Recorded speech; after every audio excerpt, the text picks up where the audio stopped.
காலைதோறும் புதியவை. சந்தேகமில்லா விசுவாசம். ஜூன் 5.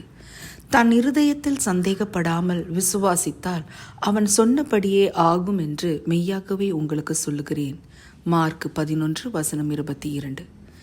தேவனுடைய ஊழியத்தை வல்லமையாய் அநேக வருடங்கள் செய்கின்ற தேவ ஊழியனிடம் ஒரு இளம் தம்பதியினர் வந்தனர். ஊழியர் விசாரிக்கும்போது அவர்களுக்கு திருமணமாகி 4 வருடங்கள் ஆனதாக சொன்னார்கள். ஆனால் பிள்ளைகள் எதுவும் அவர்களுக்கு இல்லை. நீங்கள் தேவனுடைய ஆலயத்திற்கு வந்துள்ளீர்கள். இன்னும் 3 மாதத்தில் உங்கள் மனைவி கர்ப்பவதி ஆவாள் என்று ஊழியர் அவர்களிடம் சொன்னார். உடனே பெண்ணின் கணவர், ஐயா, இவளுக்கு 24 வயதாகிறது. இவள் இன்னும் பெண்களுக்கு உண்டாகும் பருவ மாற்றத்தை அடையவில்லை. பெண் எப்படி அவள் கர்ப்பவதி ஆவாள் என்றான். ஆனால் ஊழியர் உறுதியாக சொன்னார், பாருங்கள், 3 மாதத்தில் உன் மனைவி கர்ப்பவதி ஆவாள் என்றார். அதே போல அடுத்த 3 நாட்கள் அப்பெண் பருவநிலை அடைந்தாள்.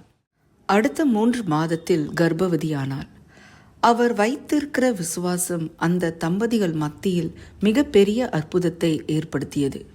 கடவுளுக்கு உண்மையாக இருப்பது என்பது சவாலான சூழ்நிலைகளிலும் கூட அவருடைய வார்த்தையின்படி தொடர்ந்து வாழ்வது, அவருடைய வழிகாட்டுதலை தேடுவது, அவருக்கு அசைக்க முடியாத விசுவாசத்தை காட்டுவது. நான் உங்களுக்கு உண்மையை கூறுகிறேன், மலையே போய் கடலில் விழு என்று உங்களால் மலைக்கு ஆணையிட முடியும். உங்கள் மனதில் சந்தேகம் இல்லாதிருந்தால் நீங்கள் சொல்வது நடக்கும் என்கிற விசுவாசம் உங்களுக்கு இருக்குமானால் தேவன் உங்களுக்காக அவற்றை செய்வார். மார்க் 11:23. நாம் தேவனிடம் விசுவாசத்தோடு கேட்கும்போது நிச்சயம் தேவன் வாய்க்க செய்வார். வேதத்தில் மனோவாவின் மனைவி பிள்ளை பெறாத மல்லடியாய் இருந்தாள். தேவதூதர் அந்த ஸ்திரீக்கு தரிசனமாகி, பிள்ளை பெறாத மல்லடியான நீ கர்ப்பம் தரித்து ஒரு குமாரனை பெறுவாய் என்றார்.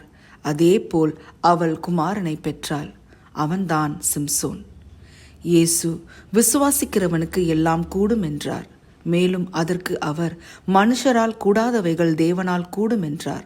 லூக்கா 18:27. இப்படி இயேசுவின் மேல் முழு விசுவாசம் வைத்து ஊழியம் செய்ய வேண்டும். அந்த விசுவாசத்தோடு மற்றவர்களின் தேவைக்காக ஜெபிக்க வேண்டும். விசுவாசம் உள்ளவர்களாய் வளர்ந்து தேவ நாமத்தை மகிமைப்படுத்துவோம்.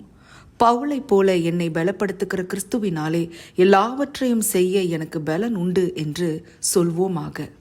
ஜெபம். நேசிக்கிற நல்ல தகப்பனே, நாங்களும் விசுவாசத்தில் பலப்பட்டு உம் நாமம் மகிமைப்பட வழி நடத்தும். ஆமேன்.